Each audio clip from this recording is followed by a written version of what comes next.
Ladies and gentlemen, this is WeatherBrains episode number 608, the pre-show. It's a Tuesday night special. We've had two Tuesday night specials in a row. We had Labor Day last week, and then we had a hurricane last night that had some of us tied up. So we are back-to-back on Tuesdays. We get back to Monday next week, but this is the time of the show where you know what we do. We share boring personal stories, humorous anecdotes, and occasionally, and quite frankly, often say outrageous things. You need to invite Katie, too. Did you get Katie? Yes, I did. I mean, James. Well, I sent her an email. I think Mr. Murray's in charge of getting everybody on here. So I think Aubrey's in San Francisco. I thought you had to invite them. He hasn't done anybody it in a long can. time. Yeah. Oh, you can? Oh, I didn't know that. All you have to do is just email that URL up there. It's the easiest way. Oh, I thought that they miss the invitations on their devices. I thought that the host had to do it. No, we discovered that you can actually email that URL, and it makes it way easier. So Aubrey's in San Francisco, I think, unless she's been posting fake pictures, and I don't believe she does that. She had all kind of photos from San Francisco. She got out there in some thunderstorms, I think, yesterday. I have never seen a thunderstorm in San Francisco. That sounds like a song. Or a Broadway musical. Or something. If you see a thunderstorm in San Francisco. Yeah, I think that's a song. Tony Bennett, ladies and gentlemen. Do you have Tony, that? take it away. I think something about flowers in her hair too, Kevin. Yeah. Yeah. If you're going to San Francisco. Yes. It sounds like the start of a Weird Al song. If it's snowing in San Francisco, you know, like an apocalyptic. Yeah, you all are on the same page. I see Katie Blake coming. She comes. There she is. Hi. Hey, Katie, how are you? Oops, did we lose? Oh, it's taking a second to lock in. You may have to put your bandwidth down a little bit, but sometimes it takes a minute to lock in. That looks better. Okay. She's got a nice sepia thing going on. Do you have sepia lighting in your house? Everything is very Sepia. beige Yes. and around me. Yeah, so maybe that's what it is. She paid a lot for that decor, Kevin. Right. It's a feature. It's not a bug. It's a feature. No filter necessary. Hey, Katie, you're a meteorologist at KSAT. Did I have that right? I am. Yes. Thank Yes. you. Perfect. Thank you so much, Kevin, for doing the test hangout and all that. Well, Katie seems relatively bright, so I didn't think she would come, but she did. So No, that's the only negative here is the fact that she would actually agree to come on this show. right. I listened to you guys I guess I started a couple years ago while I was in grad school at Mississippi State, and I was working in Jackson on the weekends. And so the drive back and forth, and then occasionally this podcast saved my life, made the drive so much more enjoyable. So I'm very happy to be here.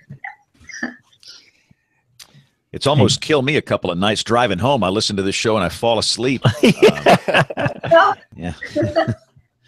Hey, James, will you invite Kristen? I think that she's coming from a phone, and it's going to be hard for her to come from an email. So I just stuck it in there for you to do. Well, I just did. Yeah. So, and we don't have to wait until 30 after the hour here since we're not live on television tonight. And for those that are watching the pre-show that are new, we typically simulcast this a variety of different platforms. We're on television in one market, and we have to hit at the exact bottom of the hour for those guys. And but since we're doing this on Tuesday night, we are not on television tonight. Hello. There we go. Hello, Kristen. Give me just 1 second. No, you must talk now.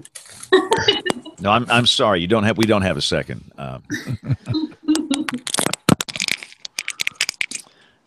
And let me just, since we have a large crowd on tonight, I'll remind everybody that most people listen to this show, and there are some audio files that listen to the show, and they get really cranky when the audio's bad, and they blame me. So if you need to make strange noises, if your dogs are barking, if there's a mute button that you've got there, and you can just mute your mic, and that way that will keep me out of trouble. So thank you. I get my fair share of hate mail, and the last thing I need is the audio files. Hey, what was all that racket on the show? I hated it. I couldn't stand it. Had to turn it off. Can't you control that? And the truth is, I really can't, the way we do the show. Every guest doesn't have their own slot on a mixer. This is Google Hangouts, and basically I can mute everybody except me. We particularly like when the phone rings. Yeah. I don't even know why we have a landline anyway, but anyway. And I tell you, I actually can mute individually, but it's not when there's surprises like that one. Yeah. So are we all here? Can we start this show? We are all here. I think the room is full. See, Rick's on here, and again, Aubrey is out. So let's do this thing. So here we go in 5, 4, 3, 2, 1. Hey, this is WeatherBrains episode number 608. This is the weekly show all about weather. This is for September 12th, 2017. And we got a full house. You know, I saw a listener email that came in recently that we shouldn't be doing all this foolishness at the start, Kevin. We just ought to get right into it. So what do you think? Well, foolishness is the whole show, so we'd have nothing left. Foolish is as foolish does, I say. Yeah, but you know, we try and give everybody a little quick introduction here, so we'll make it brief. My name is James. Kevin Selly is the chief meteorologist for KFDX Television in Wichita Falls, Texas. How's the weather, sir? Gosh, it's been suspiciously quiet. You know, the rest of the country is just in turmoil, and we have had well below average temperatures for late August and early September, dew points in the 40s. So it's pretty nice. We got nothing to do but watch the rest of the country. And I guess I'll go ahead, since I'm going to have to go do the Fox show, so I'll introduce our guest weather brain, and you can get on the rest of the panel. But Katie Blake is joining us. She's a meteorologist at KSAT, having recently arrived there from, I think, 2 years in Abilene. Prior to that, she went to school at Texas Tech and also got a master's degree, proving that she's smarter than most of us here on the regular panel anyway, at Mississippi State. If you look down Katie's Twitter feed, you'll find she has a cat named Theo, and apparently some sort of crippling addiction to all things pumpkin, which I'm not really sure what that's about. Maybe we'll find out as the program goes on. And she was also just deployed to Houston. I think you grew up in Houston, I think, Katie, and you were deployed to Houston after Harvey. So we'll be looking forward to learning a little bit more about that. But welcome to WeatherBrains. Yes, thank you. Very happy to be here. Spot on with the cat and huge weather nerd. So I'm very excited. Very good, James. Okay, good deal. Brian Peters, are your eyeballs still frozen? Was a rather chilly day in September. For those that are not to us locally in our market, we sent Brian on a wild adventure in Tropical Storm Irma yesterday and last night. We sent him to a mountaintop, and we were on the west side in really cold, stable air for September. Typically where we are down here, we should be in the mid to upper 80s. And Brian, when he was up there on that big mountain, it was 51 degrees at 4 o'clock in the afternoon with a howling, screaming north wind. Wow. So that's pretty cold for September in the deep south. Isn't it though? Wow, 51 degrees. Sure busted my forecast for yesterday. And I will say it was not as bad up on that mountain. The peak elevation where Brian was 2,407 feet. And quite frankly, I had expected Tropical Storm Irma to perform a little higher in terms of wind. But quite frankly, it wasn't that bad up there, which was very surprising. The core was just disrupted, and we just didn't have that many problems here. Yeah, you know, James, there's a long trek from the top down to, the lowlands. And, of course, it's a very beautiful scenic drive, but it was very interesting. I think probably that drive is about I want to say it's about 12 to 14 miles. It was very interesting. There was not one single tree or large limb down. What was your peak gust up there, Brian? Do what? What was your peak gust?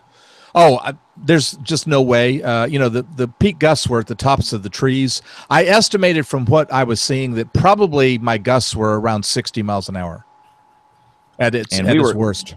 We were quite blessed where we are. Georgia had a little bigger of a problem. I think they had 800,000 power outages, and of course, Florida's a story. We'll talk about that later. Rick Smith is the WCM at the National Weather Service in Norman, Oklahoma. Sir, how are you? I'm doing great. I just had the wonderful opportunity to speak to the OU student chapter of the AMS and NWA. I'm going to give them a shout out. A room full of people, and talked a lot about what it's like being a WCM and kind of the personal side of meteorology a little bit. And they sent me away with 2 free pieces of pizza. So I've been having a snack here. So it's a good night here in Norman. Free pizza. A low threshold of good night in Norman, isn't there? Hey, students and free pizza go hand in hand. So. I can tell you're at work. You got that good bandwidth. You're in your office at work, right? Yeah. I finished down there about 20 minutes ago and came up here, and so yeah, when we were in that building, the times I've been in, the bandwidth is just stunning how good it is. So I figured you could tell the rest of us are working at our house or at some TV station where we're just struggling with bandwidth here. Please don't let's see. Kim Clockout. Kim, how are you? What you're just down the road from Rick. How's life in Oklahoma? I am. I'm actually just across the building from Rick. Yeah, I'll have to come down and say hello after the show. But yeah, things are good. I've been in the building all day doing a joint meeting between the Severe Storms Lab and GSD, the lab in Boulder, to do with the work we're all doing with facets. So it's been a long, thorny week of meetings to talk about research, and I'm pretty excited to take a break and get to join you all and do some good old weather peaking. I want to do a whole show on facets sometime, but you're obviously, I don't want to make your head explode, but I have many questions about that. But Bill Murray, let's see, bring in our other guests here. We got a full house in the show tonight. Yeah, James. And Kevin, I used to introduce guests like you just did. You did such a great job introducing Katie, and now I'm just down to somebody named Kristen's on the show tonight. I have no idea what she does, but she's here. So Kristen, I'm sorry that you're not going to enjoy the same incredible introduction that Katie did from Kevin, but I'm here tonight for a very, very special reason. Kim is a friend of yours, obviously, and probably could have done a much better job introducing you than I could, but I enjoyed speaking with you today, and you're here tonight because you're part of the legendary Cajun Navy, and you were deployed to Houston in the wake of Hurricane Harvey. So tell us what you do for your day job. For my day job, I actually work in nonprofit philanthropy. I work for an organization that raises money and gives grants to elderly sisters, brothers, and priests. And so just in Washington, D.C., is that right?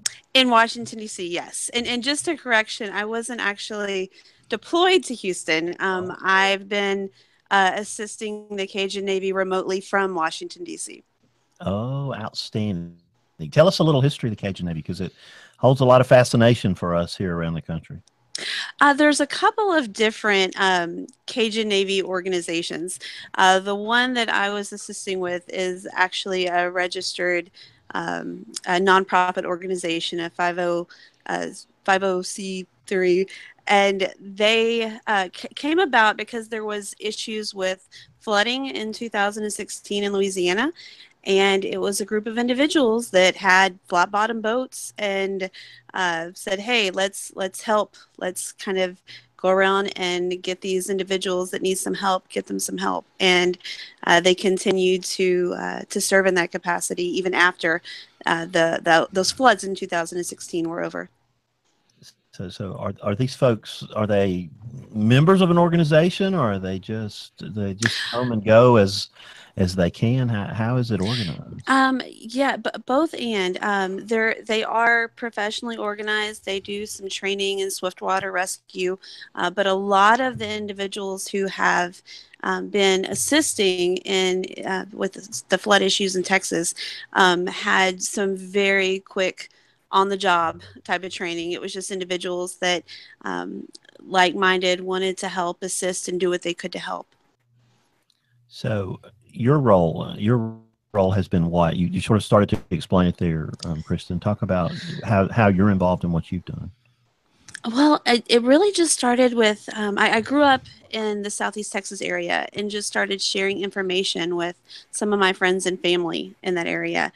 There was just bits of information here and there online and on Facebook, and I would forward things to people to help them. I felt helpless being in sea when everybody that I knew and loved was dealing with such a disaster. And as time went on, I somehow got this online reputation of people that, or a person that that I had connections, or I could make things happen, and could get the right information into the right person's hands. And one night there was someone that I went to high school with that was requesting a rescue. There was water coming into her home, and her mother were having to climb up on furniture to get away from the floodwaters. And me trying to get her help, I reached out to someone and asked, what can we do? How can we help her? How can we get somebody there to assist? And through my dealings with her and helping to get this friend of mine rescued, she said, "Hey, would you like to help us?" And gave me some training on how to submit rescue tickets, and I started submitting rescue tickets on behalf of the Cajun Navy. So it's amazing you're doing this virtually from Washington, D.C. So many things are becoming virtual, and that works wherever you are. There are lots of examples of that. So when did the Cajun Navy roll into action on Harvey? Was it in advance of the storm, or was it after the rain started to fall? I think it was, there was kind of two parts to Harvey. So there was a part when it hit Houston, and then went back out into the Gulf and then hit Southeast Texas. I believe that when it was headed to Houston, they were already starting to mobilize and send people that way. And then when it went back out and hit Southeast Texas, a lot of them left once their role in Houston was over, they made an about face and headed towards Southeast Texas. Yeah, the terrible flooding in Beaumont was as bad as what was in Houston, just on a smaller geographic scale, I guess. Well, in some ways, even a larger geographic scale. And what was different about Southeast Texas was there was a lot of people that after the initial storm passed, everything was fine. But then a lot of the bayous and waterways and residuary waterways started to overflow. So whereas right after the hurricane, they were fine, in the days that followed, all of a sudden, additional people started finding themselves needing high water rescues. So it was a really long couple of days following that storm, because people would say, "I'm fine," and then not so much anymore. Oh my goodness! So Katie, when were you deployed to Houston? When we had just informed to cover landfall in Corpus. I believe that was that Friday night. Next Tuesday, I went down. He got a little bit of a break. He went to Houston for a couple of days, and then had to relieve him. And so then I believe it was the next Tuesday night, dropped Justin off, picked me up, and then we went back and we had shows Wednesday, Thursday, and Friday. So we were there for 3 days or so. Yes, the immediate flooding threat gone down a little bit, but then they were starting to deal with everything like that, and that was a lot of our. Hey, Katie, your bandwidth is constrained. If you could turn your camera off, we could hear you. I think better. And I don't even know if she can hear me. But it sounds like the bandwidth is really constrained. So what we'd like to do is just turn your camera off, and then we can hear the audio. So try it one more time. We can hear you better that way.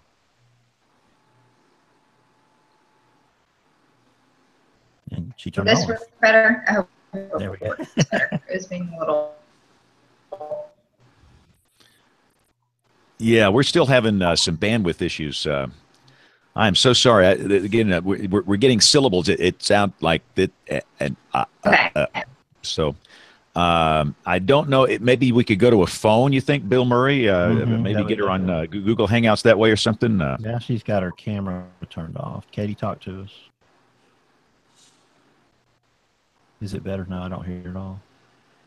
I think she's using Brian Peters' 1200 baud modem. Brian gives that to some of our guests. But Brian, quit giving that thing out. I wondered where that thing went. Oh my goodness. Well, Katie, if you can try from your iPhone or something, and maybe on the cell network, it might work. I'll get James to send you an invite. My theory of doing all the invites by email has been totally shot to heck tonight. Yeah, we tried it the other day. It sounded great, but of course that never is the case on the show. You probably did it in the daytime when people weren't home playing on their Xbox. No, it was in the evening about this time, actually. I'm just kidding. All right. Well, I will send you an invite, or I will get James to send you an invite, Katie, and we'll try to get you back in. I hope. So, Kristen? Yes. They're in Washington, D.C. I do. Yeah, and it's been really fun for me watching over the last week and a half or so. As being Kristen's Facebook friend, I could watch as she was being sort of recruited into the KJ meeting, and she started to post needs and work through the network that way on her personal page. And one of our friends from our Bible study in DC had actually at one point gone over to her house because Kristen was working night and day at this and didn't want to leave her apartment if there was a need for her. And so one of our friends went over and delivered lunch for her so that she could just keep going. It became a really, just amazing endeavor. And Kristen, how many people do you think you assisted in rescue with? Oh, literally, I submitted hundreds of tickets. Now, that's not to say that each one of those tickets was a rescue. Like it was somebody calling for help, and they might have got there, and it was okay. But hundreds of tickets I submitted, and even before that, there was a Facebook group that I was in, and people were posting on Facebook, "Please come help me. Here's my address." And I just started working with these people, putting in these pins on a Google map, just trying to do anything. And it was scary at times. People just saying, "Please help me. There's water coming into my house, and I don't know what to do." Yeah, I find that fascinating. I'm sure that many of the other panelists do too, but I know that there are so many of us and so many of our listeners who, especially people who are in the field of meteorology, we get into it because we want to help save lives. And sometimes the hardest thing for us to do, especially when hurricanes make landfall or they're attending systems that produce all that rain, is for us to just sit and watch. And it feels like we've done our part and done what we can do, and then we sort of have to trust that everything is going to go well after that point. And I really enjoyed watching and seeing, maybe there's more that I can do to be getting involved. And you just sort of have to find those corners of the internet where people are looking for help and trying to make connections. And, something that's just so fantastic about what you did is you threw yourself in there saying, what can I do for anyone, any way I can? And you managed to find those places. How hard was it to find those people? You wouldn't believe actually how easy it was. I had people contacting me. There was a National Guard group that were on the ground and they couldn't get to where they needed to help. A friend of mine from high school reached out to me and said, do you know anyone that could help them? And I had someone who had sent me a message earlier in the day saying, I have a boat, tell me where I need to go. And immediately was able to contact him and say, hey, please help. These National Guards are trying to get to rescue. And within moments, they had somebody on the way. It was amazing. I mean, even right now, there's people that I've never even met that are contacting me and saying, I have supplies and I'm in Ohio or Wisconsin, and where should I go and what should I do? And And I don't know these people. In a lot of ways, I have no idea how they even found me. But yeah, somehow through some crazy chain of events, I've been able to become this bridge with information and ways to help, and being able to get the right people connected to the people that need the help. It's a real testament to the modern age that could do all of that from DC remotely. How cool. So was the system in place already that you tapped into, or did you just impromptu make up the Google map that was sending rescuers to people who needed to be rescued, Kristen? I didn't make up the Google map. There was another person in a Facebook group that I was in that had came up with this idea, because people were posting their addresses and saying, I need help, but there was no organization to it yet. And that was before I knew about the Cajun Navy way of submitting rescue tickets.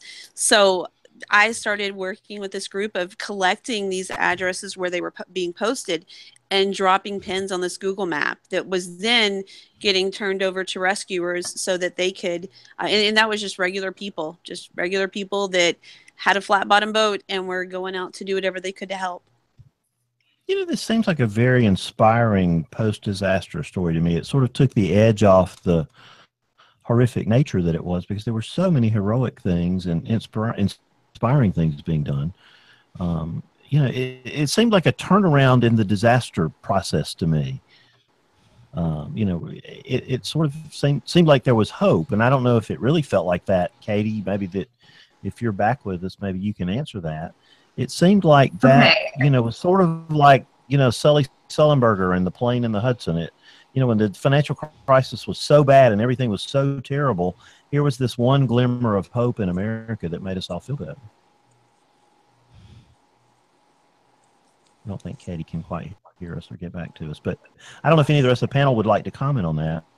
And we're joined by the esteemed Dr. Laura Myers, who we're bringing in later tonight to talk about hurricane recovery. And I thought we'd go ahead and get her in here to talk about messaging too, while we're already talking about Harvey. So Dr. Laura Myers, welcome to the show. Thank you, Bill. So, but did y'all get that same feeling that, when you were just watching? I mean, there was a hopeless look that, as you started to watch Houston sort of fill up like New Orleans, it sort of gave me hope that maybe, there was some greater good, maybe the bad situation was bringing out the good in humankind. Brian Peters, you'd be a good captain in the Cajun Navy. We could get you a hat. No, but the help that came out kind of reminded me of the blizzard of '93. Not quite as life-threatening as all of the flooding that was going on in Southeast Texas, but in the blizzard of '93, there were a lot of issues, like people who needed prescriptions, or they needed to get dialysis, and one of the radio stations was just broadcasting all this, and people were just responding to the need. And it does make you feel a little better about humanity. Maybe we're not going to hell in a handbasket after all. After Katrina, you heard, there were lots of negative reports about, shootings and things, and you didn't hear that in Houston. Were they there and we just didn't hear about it, or was it, did maybe some of these inspiring efforts help quell some of that? There was some looting that happened in places, but I think by and large, for every one person that was doing something like that, there was 100 more that were doing something wonderful. So Kristen, what now? What do people do that are in this situation in the Florida Keys and South Florida and South Texas, Southeast Texas? It looks overwhelming to me. And I think it is for a lot of people. Just like in Katrina, there's some people that really have lost everything. Their homes, their livelihoods, the places where they work. Some businesses aren't open yet for them to maintain a normal livelihood in life. And I don't have the answers of just how we can help those people, but we do need to. We've come together as a community and as a nation, reaching out and loving one another and being a good neighbor to each other. And we just need to continue that. You know, sometimes in the wake of disasters like this, everybody wants to help right when it first happens. And then as time goes on, we get a little numb to it. I hope that we never get numb to these things. So Dr. Laura, you and Kim have been and standing in lots of disaster zones right after the tornado passes or what happens, but it's a little different with a flood because, you know, the water's got to go down, and then, you know, there's so much mess. There are toxic chemicals. There's all sorts of problems. You know, what will these people, you know, how will their mental health be affected?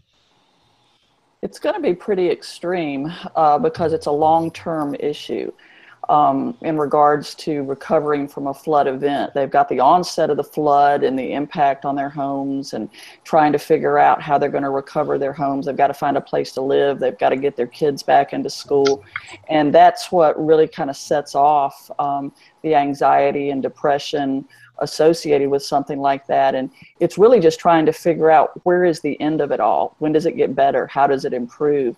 And I think that's the problem with a flooding event is, you know, figuring out, you know, when is life going to get back to normal? When can I stabilize my home? When can I stabilize my family? And I think that's the big issue. So Kim, anything you want to add to that? That's a really good, I think that's right on. And the, like, both Dr. Myers and Kristen were both saying it's going to be the long haul for these people. And I really hope that while there is all this attention that's sort of focused on it now, I really hope that it's something that can continue having attention and resources and help brought to the area. I still struggle myself to have a sense of the geographic scope of what we're talking about, and I don't think I'm going to really understand until I go down at some point to just sort of drive through and see.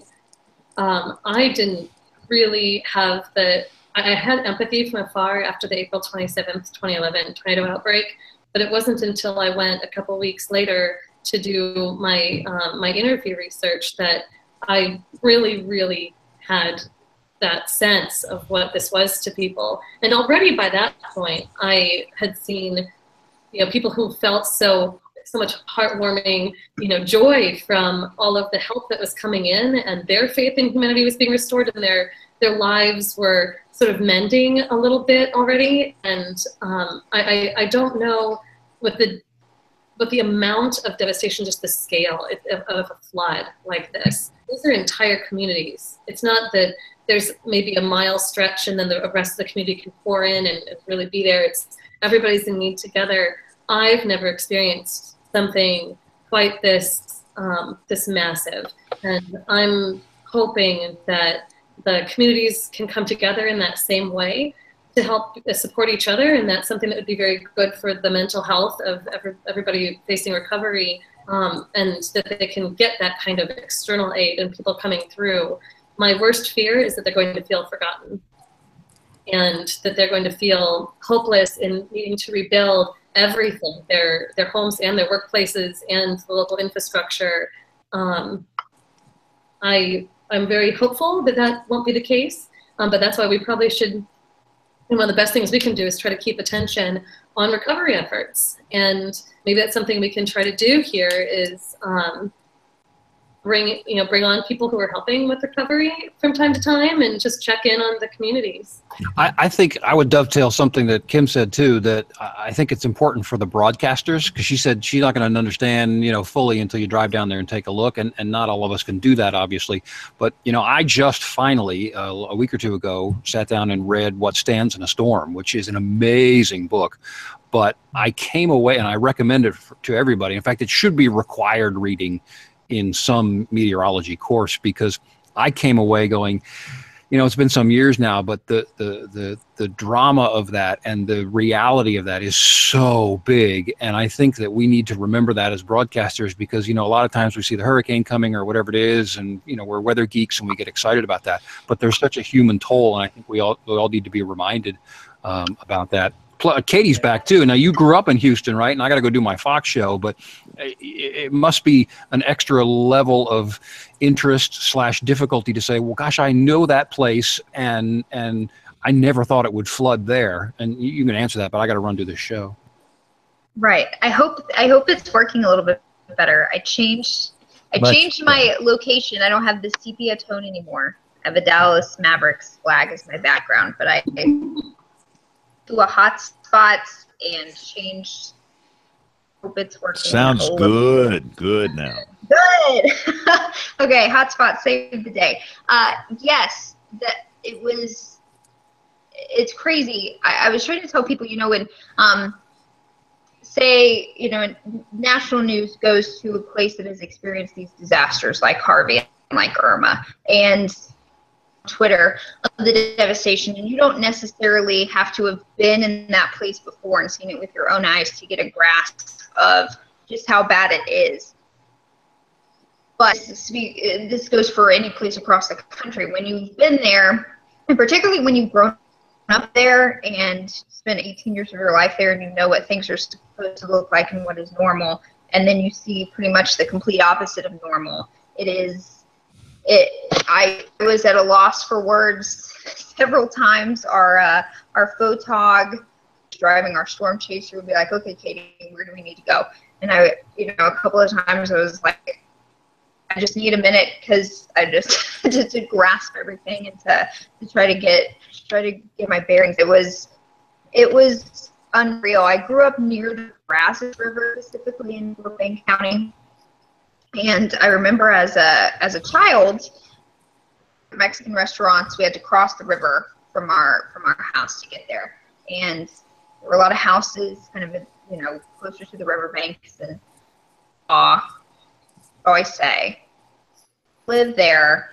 If anything ever happens, those houses, are gonna be flooded. It was always kind of one of those things that he said that, but happened because the river went up a little bit here and there, but nothing to the extent of what they've been flooded the past 3 years in a row. Specifically, the past 2 years have been particularly bad for folks along the Brazos River, and that's just one smaller area of the greater Houston area. And then you go over to Beaumont, and then you go down to the coast, and someone said, really spoke to me, that people are afraid that they're going to be forgotten, that they still have a lot of rebuilding to do. We had specifically people in our DMA in San Antonio, down closer to the coastal bend, places like Port Aransas, Rockports, that were hit really, really hard at Landfall, at Harvey's Landfall.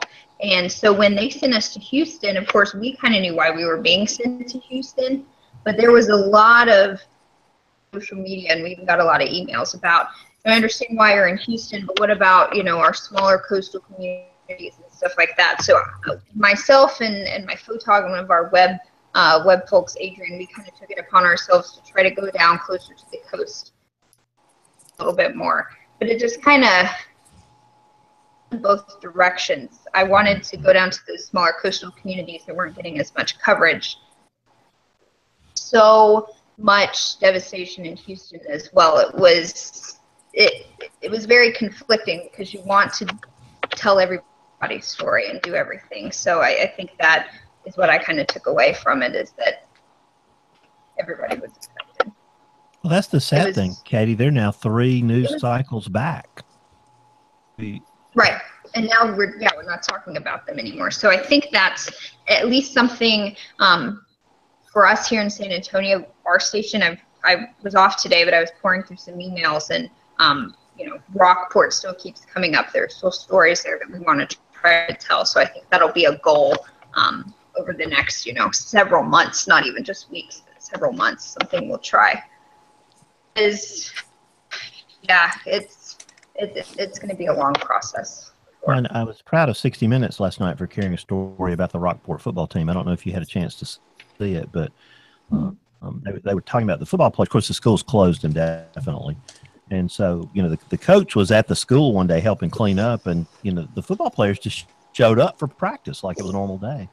And he's like, "What are y'all doing here?" And they said, "Coach, we need football. We need our team." And so he took that and leveraged it by going out into the community with these 70 boys and, big, strong kids and, cleaning up.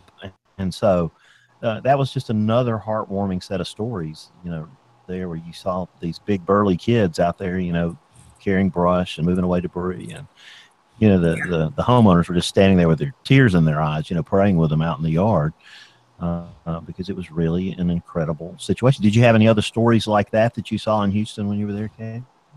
Something that really got me, if anybody's familiar with kind of the west side of Houston, where 610 Memorial goes over 610, so it's one of those overpasses that is something like 16 or 18 feet, I think, something like that. And we were driving along just trying to, it was the first full day we were there, and it was right as the sun was coming up, so we could finally get things. And so I was looking at my laptop, pouring through Twitter and everything, and my photog Todd said, "Katie, look." And I was like, "What?" And he was like, "Look over there." And the water on 610 was all the way up to where Memorial was. And like I said, that's one of those huge overpasses that I'd driven countless times in my life. And so to see the water right there, you know, you could have just hopped over, you know, concrete barrier and you would have been in the water. And there's homes all in that area that I believe most people probably know it as just the Memorial area. There were people just lining the streets with their belongings.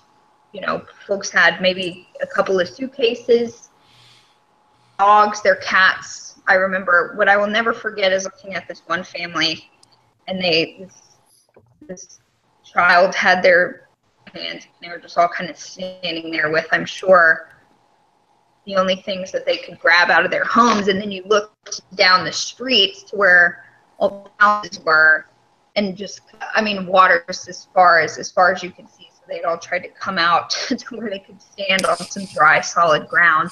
And that was essentially right next to Loop 610. So it was just all these people trying to figure out probably how they were going to get there. Just hundreds of people. So we felt like we were in the way.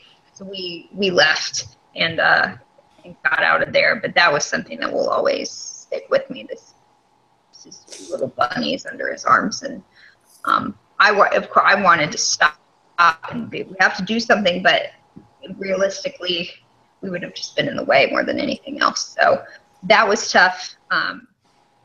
We were along I-10 for a Wednesday afternoon. We were there, part of it that was closed, and I was able to just, for some of our shots, just stand in the middle of I-10, and it was closed both directions, and at least 5 or 6 feet of water. That was surreal to me, and I know I think they're still having issues with I-10 in some spots.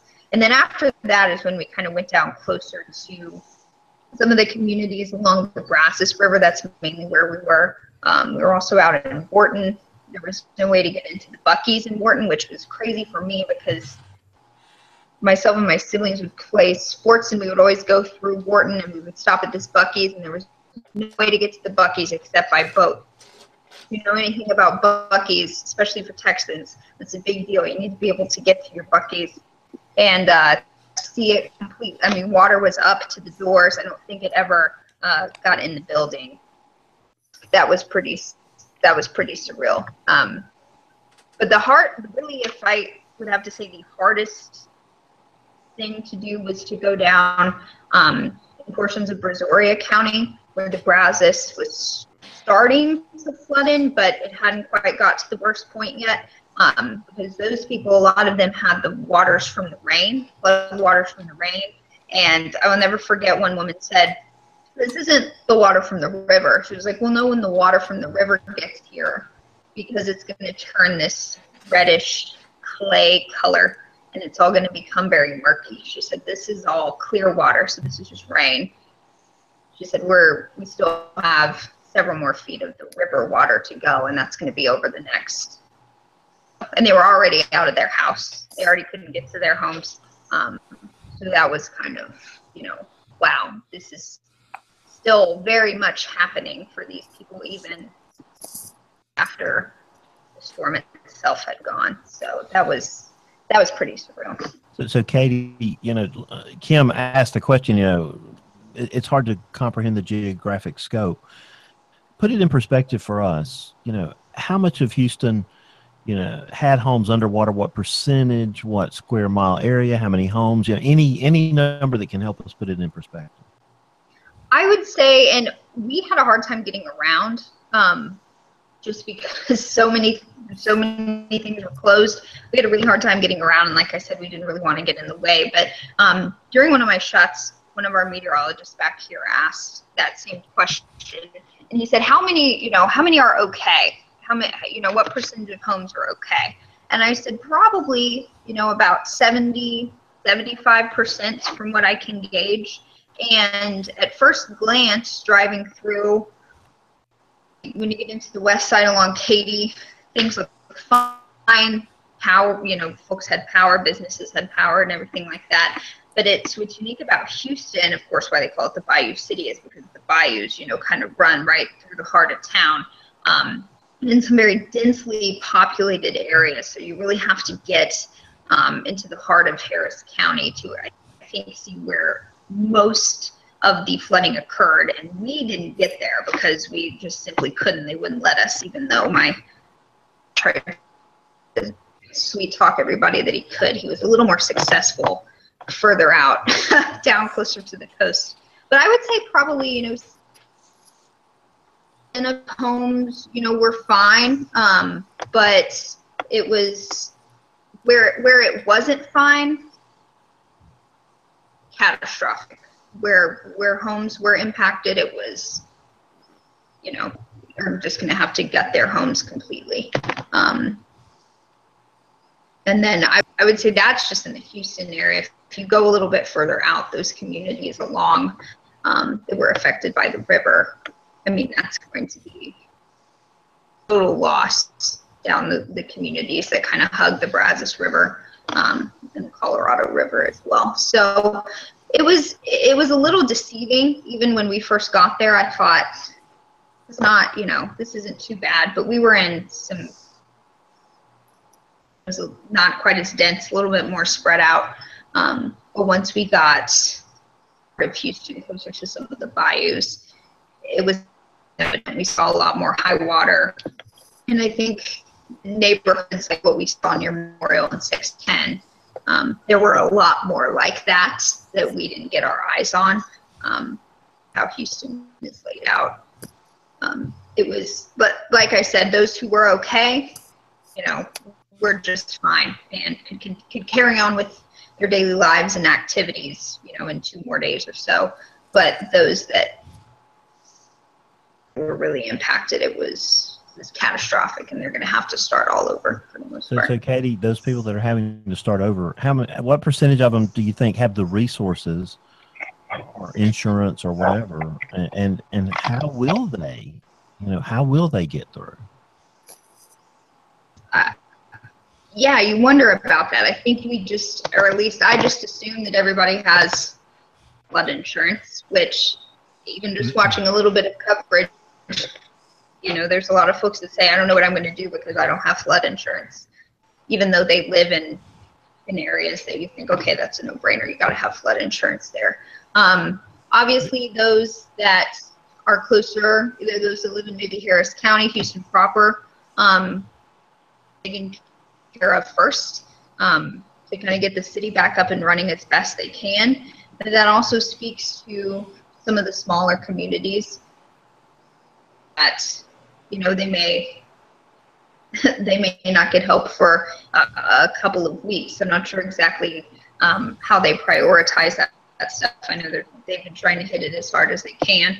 The people that we saw in Brazoria County, near Angleton, to be specific, closer to West Columbia, that's a little ways out there. So I was concerned that they are going to have weeks of not only flooding issues in their homes, but then also waiting for assistance in other ways, and things like that. And from what I've heard, things are moving okay in the Houston area.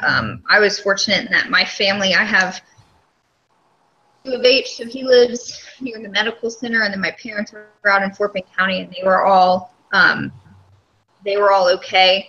And from what my brothers told me, specifically down near the medical center, things have picked up pretty quickly, back up to speed and everything like that. But yeah, I keep thinking about the people a little further out, and I hate to see this in the country. I used to say that I lived in the country, not really the country anymore. But the folks not in the urban areas, the people with more land and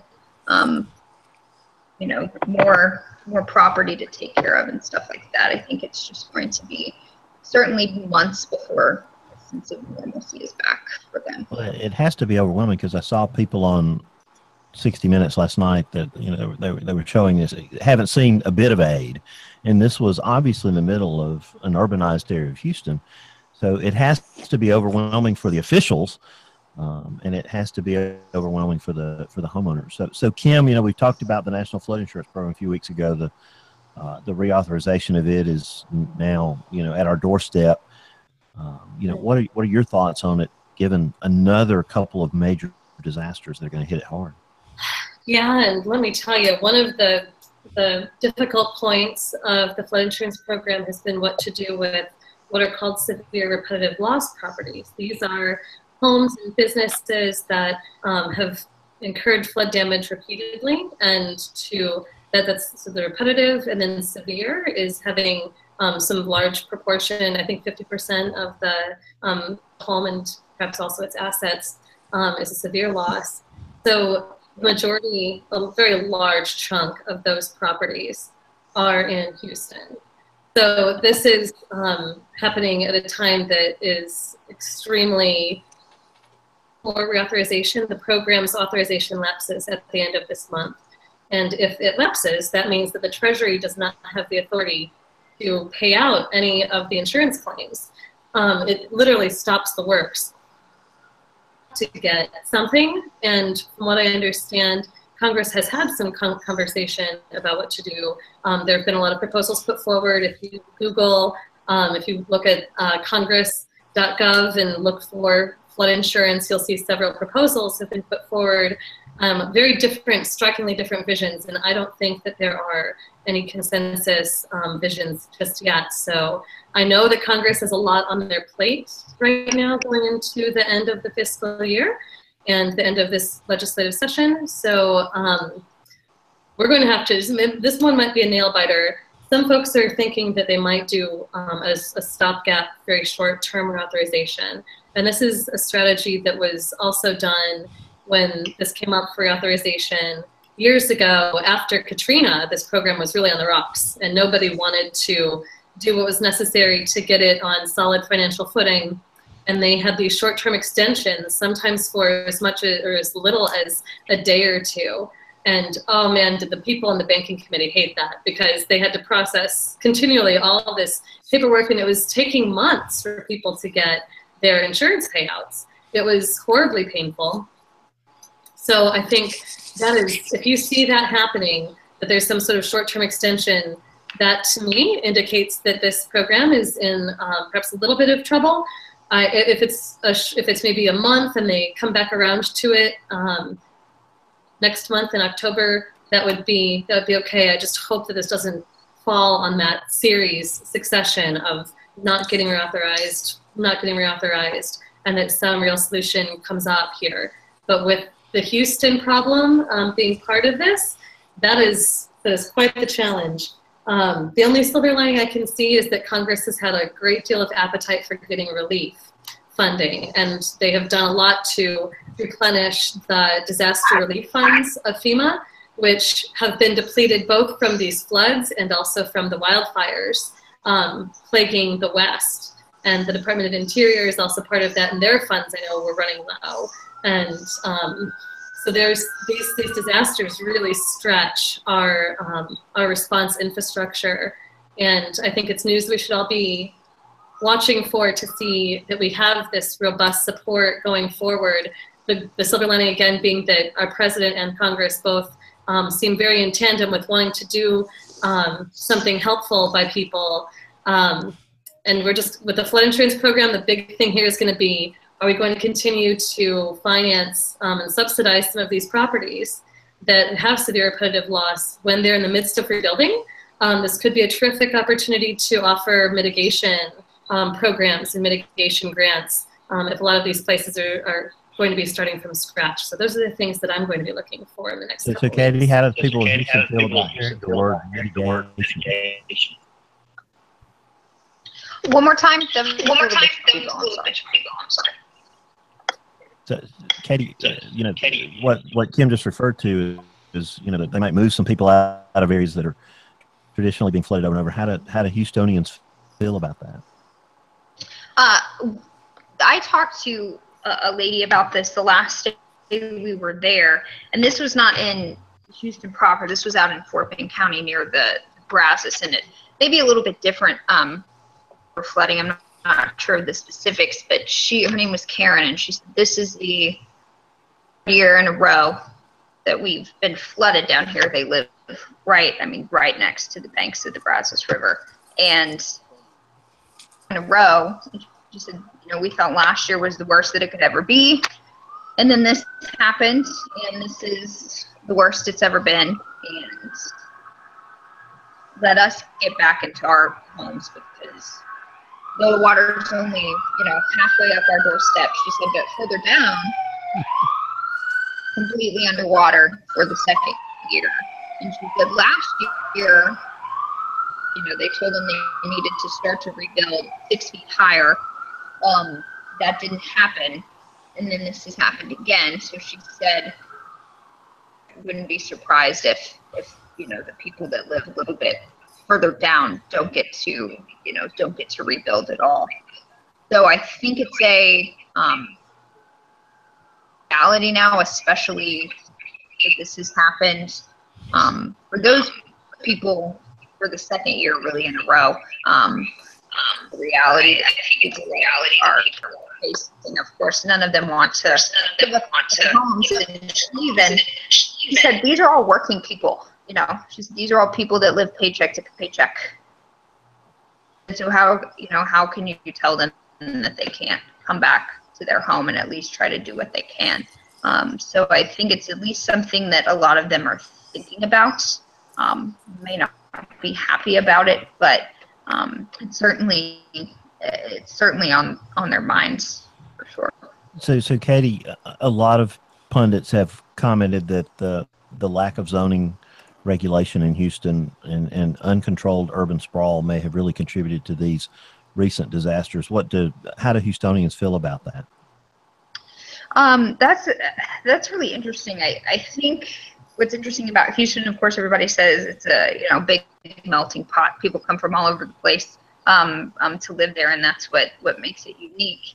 And to that point, something that was just talking to my parents with what they've seen since they've lived there for the past 30 years or so is that it has grown so much, and people are just kind of putting houses anywhere that they can in order to have somewhere to live.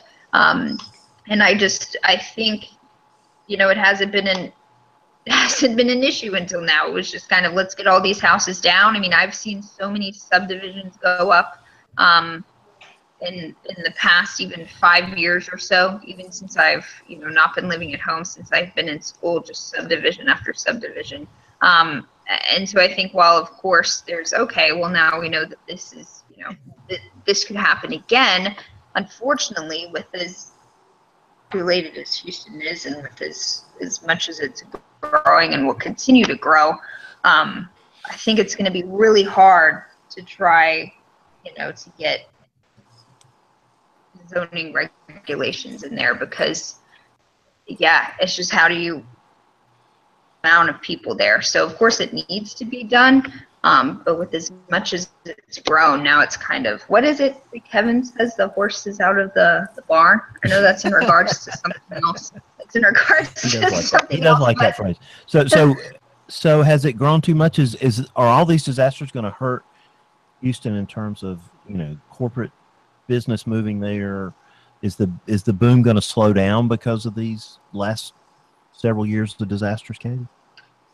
That's a really interesting question. I don't, when I talk to people, I have some friends that are major corporations, and they say, okay, when they think about coming to Houston, it's pretty much, or when they think about coming to Texas, it's pretty much, Dallas or Houston, or you would like to have an office in both locations. And so when you talk about a liability, having anything like that in Houston now, it's kind of like, okay, that's a big liability. And of course there are liabilities everywhere, but the flooding is on a different turn now. And I think what's interesting, I'm not going to start a social media conversation, but something that's interesting with Harvey and Irma specifically is that now I feel like we have so many more eyes on these type of systems now, and there was previously. So will that sway how businesses decide to act in the future? What impact will that have? I think in the short term, it's not going to change very much, but in a couple more years, the next few hurricane seasons, could corporations, pick up and move a little bit further inland? I don't think that's completely out of the question, but there are a lot of resources in Houston that I think, at least in the short term, impacted that much. But this is a whole new kind of era I think we're entering into in regards to how all of this is projected in the media and to the public and on social media and things like that. So I think it'll be quite interesting to see how we've been focusing on Harvey tonight extensively, and of course Irma is the story from this weekend. And Rick, one of your associates, one of your colleagues, was dispatched to Key West, and I've begun to see some reports today. 25% of the homes on the Keys are destroyed, that sort of stuff. What are you hearing from your colleague down there? How did they fare in the storm? Well, the office fared very well. The office itself. This is probably the most fortified, secure office when it comes to hurricanes in the Weather Service. Concrete bunker, built to withstand Cat 5 wind and surge, well above sea level. So they had no issues at all, really, at the office. The radar was turning and burning the entire time, despite being in the eye wall for 2 hours.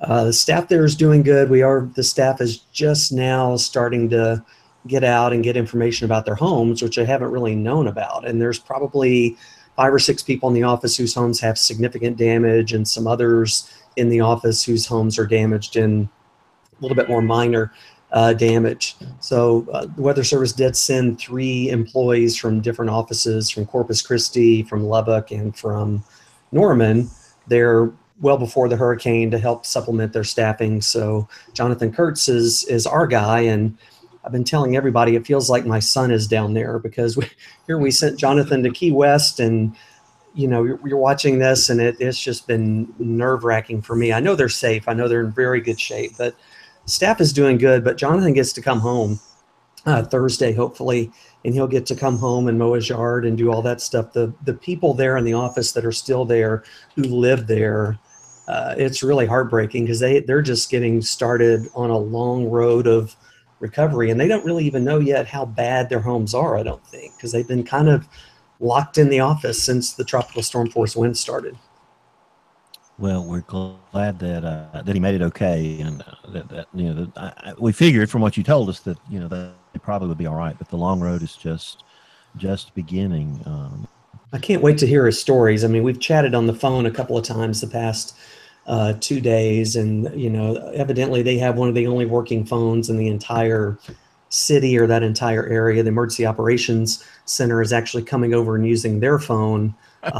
They're providing briefings to the Emergency Operations Center. That's one of the big pluses of having the Weather Service there on the ground immediately after the hurricane, is being able to help with the recovery efforts. So we'll be really glad to see him. He's supposed to be at NWA. I don't know if he's going to make it as early as he wanted to make it out there, but we'll we'll be glad to see him. Well, the earliest he can get there, we could use him at the WeatherFest on Saturday. This event has really grown and exploded. So I've got a couple of volunteers that have fallen out. So if you're going to be in the area on Saturday morning and you're an NWA member or National Weather Service employee, we'd love to have you. Or a WeatherBrains listener. I'll be in touch. I might be able to help.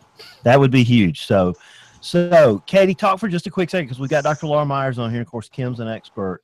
You know, how did people in Texas feel about the job that the Weather Enterprise did in alerting them to what was coming?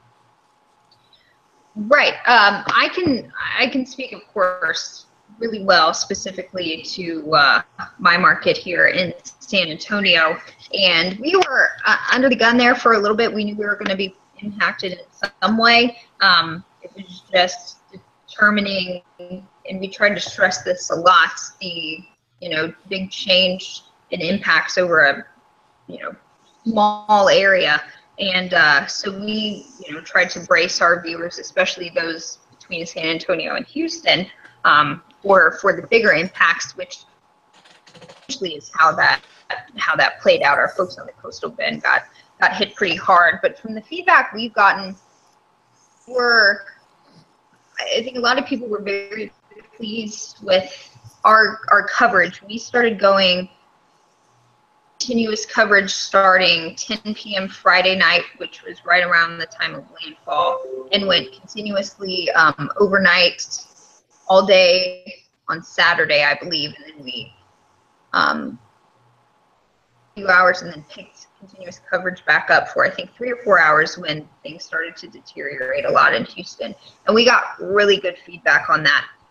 And we were not, we weren't somewhere like Houston, but we got really good feedback on not only about this storm,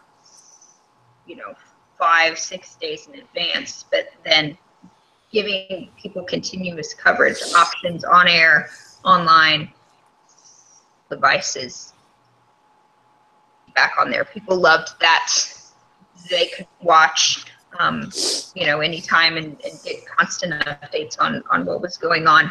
Of course, there were the, as James would say, some of the trolls that, said we blew it and it was all hype and everything. But of course, that was the people, for the West that got half an inch of rain and didn't get their homes flooded or blown down or anything like that. So we don't care what they think.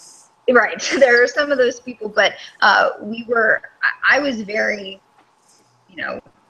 pleased with the feedback we got. People really seemed to take the idea that, the track was very important, and they saw how it changed and how it moved around. And so I think it was also a kind of a good opportunity for some people, especially that live along the coast.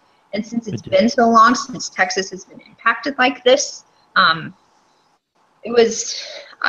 think it was very beneficial for not only us as meteorologists trying to, get a feel for the information that people want, but also for residents to go through this again. So we were really pleased. Of course, there was a little bit of kickback even still because continuous coverage down closer to the coast. But like I said, that's something we're trying to make a conscious effort each days and weeks to come. So Dr. Laura, how are we doing with our hurricane messaging? Well, with a hurricane message, there's a lot of different types of information to give. In the Harvey situation, you've got the messaging about the hurricane itself, and then there was the flooding information. And so trying to convey that to people and separate those two issues, as well as the tornadoes. So actually 3 different things, had to be conveyed.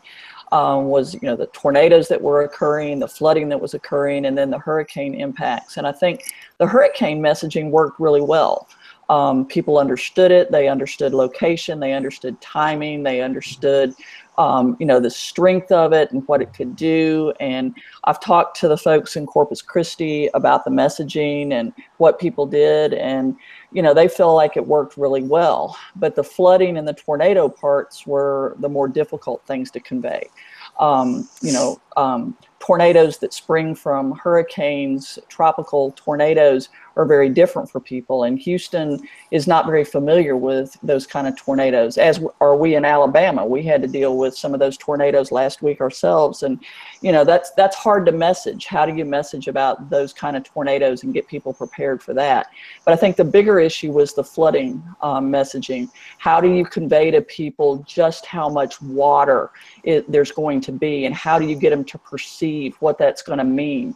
I thought it was very interesting because they were, you know, talking about inches of rainfall far beyond what Houston had gotten with Tropical Storm Allison back in 2001. And so a lot of people in Houston experienced that event, and they knew what happened with 24 inches of rain. So, you know, I think it's really interesting to try to get to the root of people's perspectives and understanding the gravity of that and what it means for them in their particular location. So I think the flooding messaging is probably the most difficult part of it. It was interesting to hear our friend John Tui Morales in Miami on NBC there, because I watched a lot of his coverage during Hurricane Irma. And, you know, he spent a lot of time, especially Friday night, communicating to people, you know, that if you went through Andrew, but you weren't south of Kendall Avenue, you didn't go through Andrew. And really spent a lot of time trying to communicate to Miamians what it was going to be like. I thought he did a really, really good job. But, you know, we have hotels in Jacksonville, and, you know, I was basically up for 72 hours supporting them remotely. And I don't know how businesses and individuals that don't have a real understanding of what the impacts are going to be can survive through one of these things very easily, because it's hard to get the information. It's hard to figure out what's going to happen. So we're sort of blanket warning everybody. And I think some people are making the wrong decisions based on bad information. We were able to safely shepherd our hotels through with some very planned stops of where we would close, where we would, you know, make decisions about staying open, et cetera. But it was a full-time job for me to do, just to interpret the data and communicate it in a way that they could understand. And not many people have their own private meteorologist. Kevin Selly, you brought Katie to this table tonight, and you wanted to talk about messaging. Are you able to speak right now? Well, yeah, we're finally done. You know, messaging. I only came in on the end of Laura's comments. And maybe you guys have addressed it already. It becomes an interesting challenge to me during continuous coverage. How frequently do you repeat the same types of things over and over again? And I think Laura and Kim and Gina are giving us the guidance that we need more impact-based stuff, and to say specifically what you're supposed to do, give specific instructions. But I guess one of my questions is how frequently do you have to do that? And that's a hard question to answer, because people are coming in and out of the programming. And then the interesting observation to me for both of the hurricanes is how at some level it becomes a news story almost more than a weather story. And so you get these little spin-up tornadoes, and they don't last very long. I saw one warning that was all of like 13 minutes for this tiny little area. And a lot of times those were just maybe covered by a crawl or something because the news people were doing things. And I guess sometimes, like I said, the news part of it sometimes takes over, but all of them just very hard questions. I don't know if you addressed that already, Laura. Yeah, and I think that's a big issue. And I did talk about that in terms of trying to message the multiple types of things that are going on. And I mentioned the tropical tornadoes, and you're trying to get all of that out. But your point about, you know, how often is enough, you know, it's really a matter of when do people receive the message and where are they getting their messaging from. And so some are getting it from television, internet, some are getting it from the alerts off their phones. And really the most critical stuff to people is the local stuff. And what Bill was just talking about, you know, those businesses having their own private meteorologists, that's what individuals would love to have, because they're confused. They're trying to find the most credible source. So they may be turning to their TV meteorologist or somebody they follow on social media, and they're trying to get an answer that's relevant to them. And I think that's the most difficult part of it, because Bill was mentioning somebody that was talking about, you know, the specifics of Hurricane Andrew. And that's what James does here in Alabama. He gives us reference points. You know, he gives us comparisons. And I think that's where the local information becomes so important. And, you know, it's really, how do they get that local information? Because they're hearing the national stuff, they're hearing the Weather Channel, they're hearing the networks talking about all of this. They're focusing in different places, they're focusing on different things.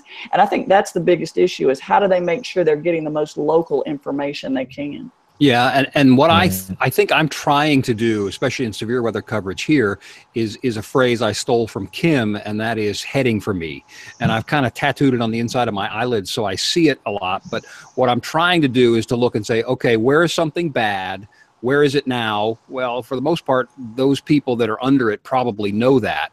But let's look at what 10 to 15 minutes out, because that's what Kim says is, you know, the optimal time, because it's not too far. They go, oh, that's not a part of, you know, that's too far for me to worry about. 5 minutes out is it's probably a little too late. So you do that 10 to 15, maybe 20-minute lead time and say, okay, where's this bad thing? Where's it going to be in 20 minutes? And keep pounding on that, because obviously the stuff's moving and it's going to change, Bill. And that's harder to do with a hurricane, you know, because it covers such a wide area. Right. And I'm looking for the parts of it. Like there's, you know, I was fascinated that it seemed to me, and I paid closer attention to Harvey, but it seemed to me that the little spin-ups on the velocity product were much easier to find on Harvey than they were over Florida. And I don't know why that was, but I mentioned it to a couple of other people and they seemed to agree. I'm not sure what the meteorology of that is, but I agree with you, Kevin. I was having to watch what was going on the east coast of Florida to give, you know, support for my hotels, and the rotations were seemingly to me difficult to pick up. But Rick, I heard they issued, did I hear 67 tornado warnings in Florida this week? And I know it was well over 100 out of the Houston office. I think tornado warnings. It's a lot of tornado warnings, and I think I think it's inevitable there'll be a NOAA service assessment for these, either combined or individually. I think that's going to be one of the big things that's looked at, is the how do we handle these tropical tornadoes? Not all tornado warnings are created equal. Not all tornadoes are created equal. And in some of these, especially in Houston's case, it would have to be a real balancing act to know which is worse, which one is more likely to kill me, the flooding or the tornado. You're telling people to get an axe and get on their roof, but then telling them under a tornado warning to get down and get underground. And we've had this instance, there's been multiple events where we've had flooding and tornadoes, but it was really came into focus, I think, in Houston, and to a lesser extent in Florida. I didn't see as much of that, but I think it's going to be something that's going to have to be looked at. I don't know the answers, but I just think about how many people turn the wireless emergency alerts off on their phones because of all that, and they may never turn them back on. And I'm not faulting an office for issuing warnings, not at all. It's just, this is an issue with getting people information and how they get it. And you know, if they get too much of it, they're not gonna keep the alerts coming, I guess. Yeah. I still like this heading for me thing. That is just a great headline. Think of somebody sitting wherever they're sitting, look 10 to 15 minutes upstream and see something bad and let them know it, because that's the heart of it, I think. Hey, I'd like to weigh in here. I disagree with both of you. I don't think people got too many WEAs. If what the fellow from the Weather Service told us is true, then you know, the tornado warnings were for different locations. They weren't always for the same spots. The hurricane messages were only issued, according to him, on issuance. So I wouldn't think that there would have been enough actual WEA issuances for one particular location that you would probably feel overwhelmed and turn it off. And I don't know. I haven't analyzed it myself. I just remember seeing somebody that I trusted posting something about how many tornado warnings had been for Harris County alone, and the way that the WEA is kind of, I don't know. You're right. No one person got all those warnings, but there's people that got a bunch of them. And yeah, I don't disagree that there are probably some people that their alarms went off more than once. But again, if they're using the polygons and they're using their algorithms to go to only those cell towers, then hopefully, I mean, that should keep the overwarning aspect of so many warnings at least manageable, shall we say. And I hope that people, if they did turn them off, will turn them back on. But I'm not sure there was an epidemic of turning them off. Yeah, well, that would be something to look at. Oh yeah, it would. It'd be nice if they turned it off. If the Weather Service got a little message. Yeah. Hey, Brian turned off his WEA.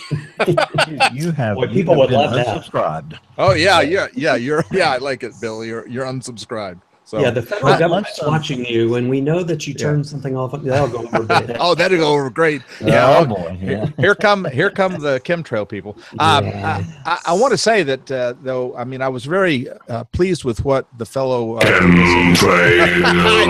knew it was coming. The WEA information. But yeah, I really hope, and if you are one of those people listening and you turned it off, please turn it back on. Good idea. Well, I know we're going to lose our current guest because we're going to flush our current guest because we're going to have some NWA dignitaries on here in just a minute. So let's make sure we've asked anything that we want to ask Katie or Dr. Laura before we, or Kristen, before we let them get gone from here. Hey, is the Cajun Army down in Florida now?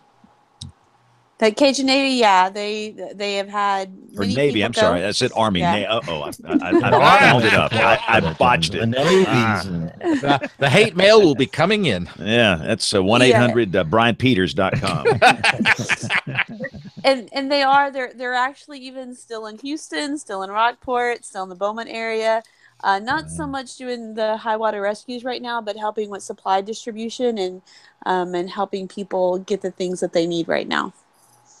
So was that siren going by your house, Kristen, that we heard earlier on the show? Yeah, and my windows are closed. I don't it was crazy. I'm like, why is that so loud? Sorry about that. Well, we were using the Doppler effect to make sure that it wasn't your building that was on fire. So thank you. I appreciate that. I thought you weren't supposed to be able to hear sirens inside your house. That's right. Oh, brother. There's another show. So there's the show title right there. Yeah. Oh, brother. Well, Katie, how can folks get in touch with you? How can people follow your actions and antics out there in San Antonio? Yes, we're always having a good time down here. I'm on Twitter, just at Katie Blake. My name is spelled kind of weird. It's Kaiti, and then Blake is my last name. So I'm on Twitter most frequently. And this has been a really, I don't know if with Harvey and Irma and everything, the Weather Enterprise has been very busy. But I'm actually really kind of excited. I don't know if excited is the right word, but I'm going to say excited about how people have and how people have prepared for this. I feel like from Texas even over to Florida, people have taken it really seriously. Being so big now, when kind of with Harvey and Irma being our first kind of go at big major hurricanes in the age of Twitter, I've been see how people have taken information and used it, and I think have used it to their benefit. So the social media monster, I think we're on a good track with it. How people have, now that's not everybody has responded so well, but I've kind of been more optimistic about how people have used social media, how we've all kind of used it to help people and to spread valuable information. So I'm really, with as devastating as these past couple of weeks have been, I think there's going to be a lot of good that comes out of it. And thank you for having me.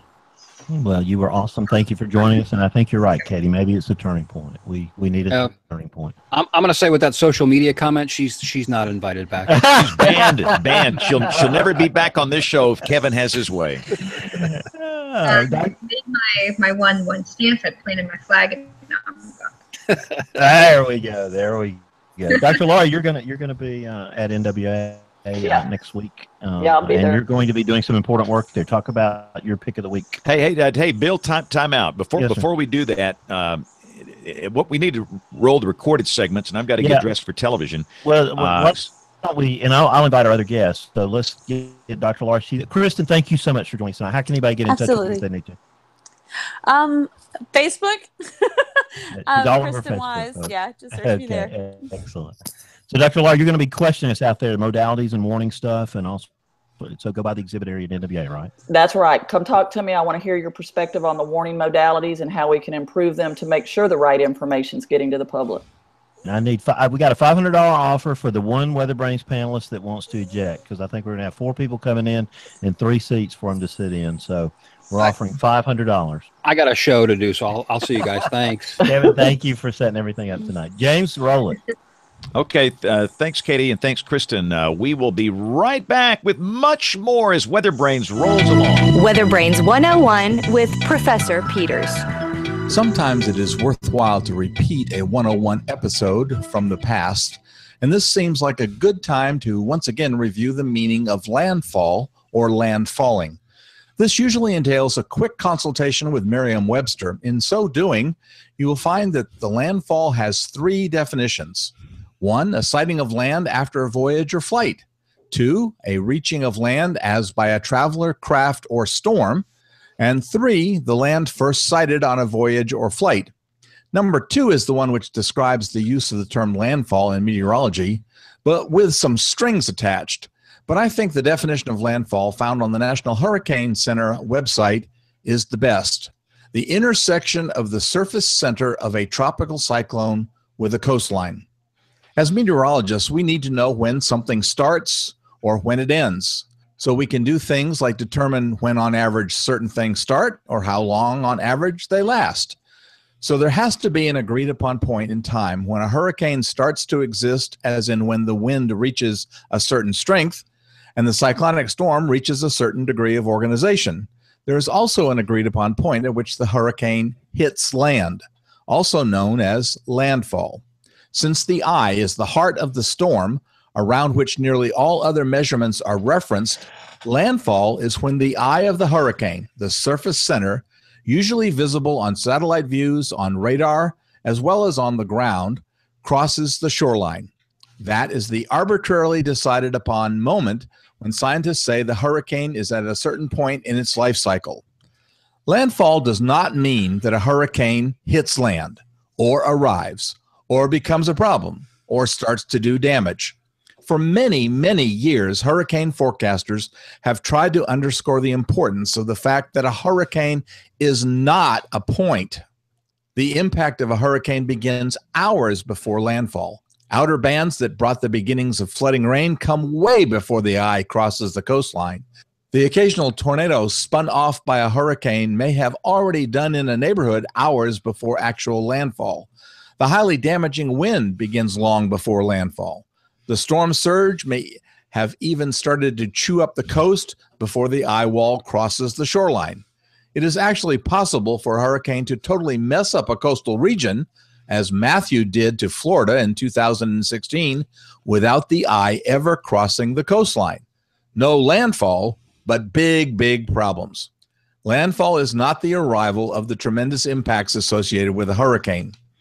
Remember, the hurricane is a BGT, a big giant thing, as evidenced by Hurricane Irma, which will probably go down in the record books as one of the most damaging hurricanes on record. If you have a weather question, email it to question@weatherbrains.com. Looking beyond the atmosphere, here's Tony Rice with your astronomy outlook. September 1st marks the start of meteorological fall in the Northern Hemisphere, but it also marks the start of zodiacal light season, also known as false dawn. Zodiacal light is a very faint, very diffuse triangle of light in the eastern sky that appears near the horizon just before morning twilight. This phenomenon is also visible in the spring in the western skies after evening twilight. In darker locations, free from light pollution, zodiacal light may be visible as a faint band extending all the way across the sky, from horizon to horizon. It's that location that gives us the name and origin. We used to think this was caused by light scattering in the upper atmosphere, but today we know that it's caused by sunlight reflecting off of very small dust particles in space. These sand-sized dust grains are leftovers from the formation of Earth and the other planets of the solar system 4.5 billion years ago. Zodiacal light got its name from the constellations it appears to pass through in the sky, those of the zodiac. This is also the ecliptic line, or the path that the sun and each of the planets take each day and night. They appear to follow this line because of the relatively flat orbits that each makes around the sun. Look now until the equinox on September 21st, the real start of fall, and then until about mid-October for the triangle of zodiac light above those pre-twilight eastern horizon skies. That's your astronomy outlook. Follow me in RTP Hokie for more spacey stuff like this. Thank you, Tony Rice, for your astronomical wisdom that you give us every week. And we got a really cool email from Tony last night. I hope we'll share it next week as maybe his astronomy minute. But it's just us now, boys and girls. So we get to talk NWA for a little while, at least till Brian's bedtime. But we welcome Todd Laricos, who is the MIC at the National Weather Service in Las Vegas and is one of the program chairs for the upcoming NWA Annual Meeting next week in Anaheim. Todd, welcome to the show. Thanks a lot, Bill. I appreciate it. It's good to be back. Well, it is good to have you back. And you've been having some flash flooding issues out there the last few weeks, haven't you? Yeah, it's been a relatively light monsoon season for the most part, but the last couple of weeks it's been gangbusters, so I think it's going out with a bang for sure. Well, hopefully it'll be nice and calm next week, so you won't have to worry about the office very much while you're gone. Nothing like Houston, though. So no, you can always find a silver lining in our hurricane-ravaged states. Miles Musio, of course, is out in Bakersfield, California, and he is the co-program chair for this year's meeting. The guys have done an outstanding job. Miles, welcome to the show. Thank you very much. Can you hear me? We can hear you. We can't see you, but we know how handsome you are already, Miles. So we'll just listen to the dulcet tones of your voice. With a camera at work just a few minutes ago. Oh well. It's the kids on the Xbox. That's what we always blame it on. That must be it. So Miles, you sent me a picture of you from WWL in New Orleans in I think 1985. And yes. I thought that was amazing. Talk about that time in your career and talk about working with the famous Nash Roberts. Well, I had been in the Air Force for about 12 years before that. My first TV gig, well, actually, I was doing some weather moonlighting on weekends in San Antonio for a couple of years while I was in the Air Force. But my first full-time TV gig was at WWL, and I worked with Dave Barnes. He was the chief meteorologist, and also Nash Roberts, the venerable first person to fly into a hurricane back in the 40s. And he was a pretty neat guy. I learned a lot about hurricanes from him in my 3 years there in Louisiana, and it was great. I've also worked with another luminary. Let's see, Colonel. I can't think of his name right now. He was the first person to forecast a tornado back in 1948 in the Tinker Air Force Base. Fallbush or Miller, one of those two? Yeah, Miller, of course, Robert Miller. Yeah, Colonel Miller, as we call him. I worked with him for a little while at Omaha when I was at Global Weather Central there. So that was kind of neat. I worked with two people that I learned a lot from about severe weather and hurricanes. That's awesome. Janice Bunting, the executive director of the NWA, is with us tonight. Janice, welcome to the show. She's muted. Maybe she can unmute. Janice, can you hear us? There we go. Hey, Janice, can you hear us now? Press the wrong button. I'm working on my camera here, but thank you for having me. I'm glad to be here. Well, I'm shocked that you even have time with the annual meeting around the corner as much as you've had on your plate. Thank you for the responsiveness you've shown to me as we've had to, have lots of little things here at the end for the WeatherFest. I think it's going to be a fantastic event. Talk about the venue and what are some of your hopes and expectations for this week's event, Janice? Well, we're going to be at the Hyatt Regency Orange County in Garden Grove, California. I visited the hotel in February and it's absolutely beautiful. Miles was with us on the tour. We'll have plenty of space for all the events, but they'll be easily accessible for all the attendees there. And there's a lot of restaurants and walking distance at the hotel, and it will be a fabulous location and a great meeting. We have a wonderful lineup, and I think there'll be great opportunities for people to network throughout the event and learn from each other. Well, Janice, it always seems like it's something, you know, either it's a government shutdown or it's massive hurricanes hitting the United States after 4,300 days. It's always something, isn't it? It is. But, you know, we're used to that in the weather business. You just never know what's going to happen. And so we prepare the best we can. But Miles and Todd and even Mike Goldberg have been doing a fantastic job adjusting the schedule where necessary. And we know everyone wants to be there, but some people have had to cancel because they've been in the path of the hurricanes recently. And we wish they would be able to be with us because we would rather them not having to be dealing with what they are right now. But so far, I think they're all okay, which is great. And hopefully they'll get their services returned soon. Well, this is my 10th NWA annual meeting in a row. I'm excited about that. It's my favorite weekend weather. Janice, and thanks for everything that you do and that you're doing right now to make the NWA a more and more important and relevant organization in our weather enterprise. So we appreciate what you do. So thank you for joining us tonight. Oh, thank you. We invited Gail Hartsfield, who's the president, but she's busy, of course, too, and I don't think she could get to us tonight, but maybe she'll pop in here. If we have a slot, it may be like Delta. We may be overbooked. I think we're okay by one seat right now. But, of course, the theme is an important thing. And Todd or Miles or Janice, you know, talk about the theme of this year's annual meeting and why it's important. Okay, sorry. I'm trying to get my camera working here. Well, you have a beautiful avatar, so if we can't see you, it's a good likeness of you, Janice.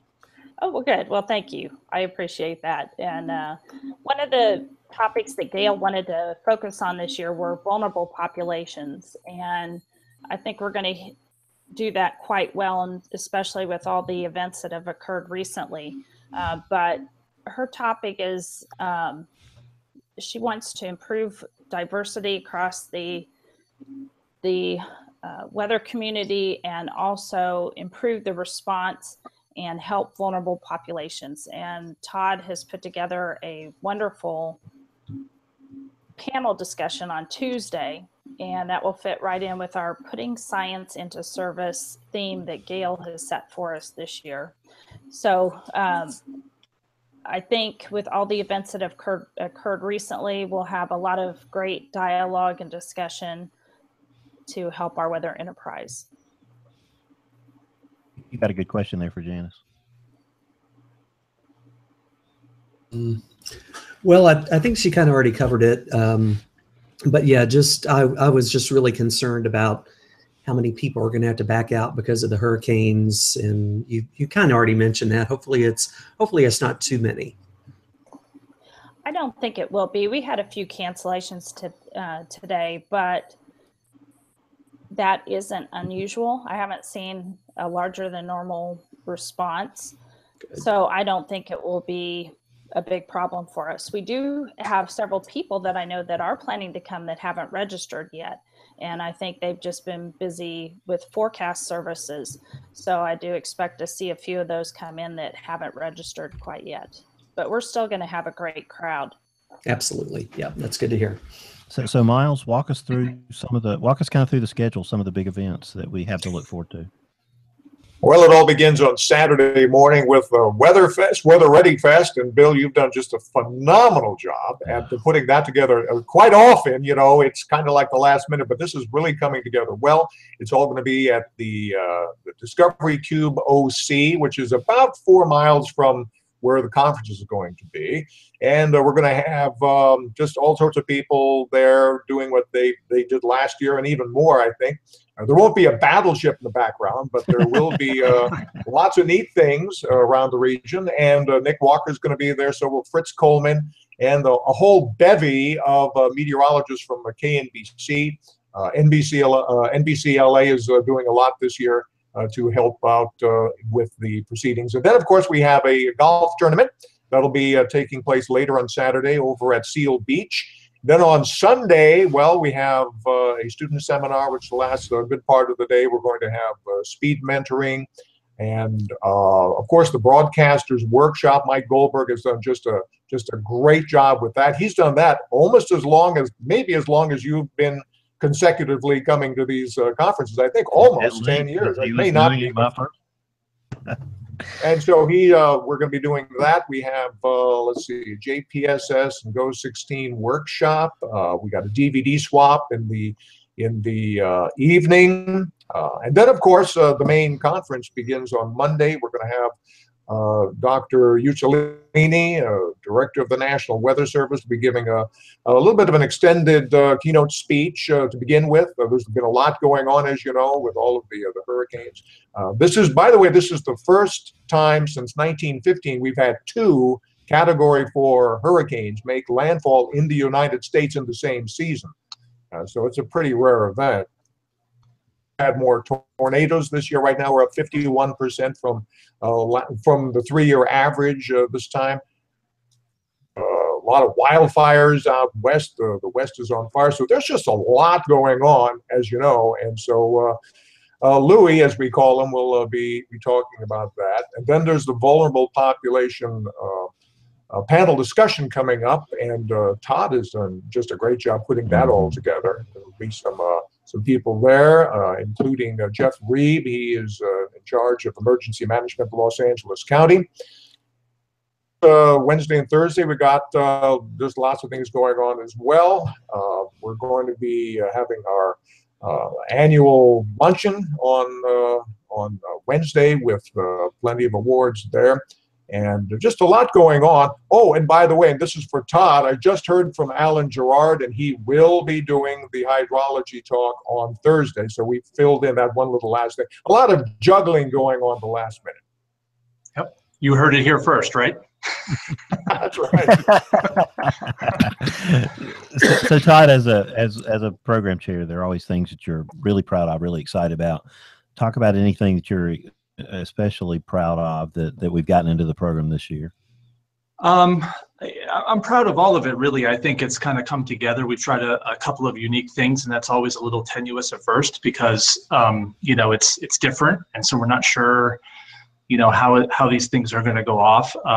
You know, last year, Gail, myself, and Miles sat down for lunch, and we were discussing what Gail wanted to be her theme, which was putting science into service. And one of the sub-themes to come out of that was how do we serve vulnerable populations? And I've always been a proponent of trying to inject or bring back some panel type discussion for the annual meeting. We had one in Birmingham, as you recall, a number of years ago after the tornado outbreak. And you know, I thought it was an excellent addition to the annual meeting.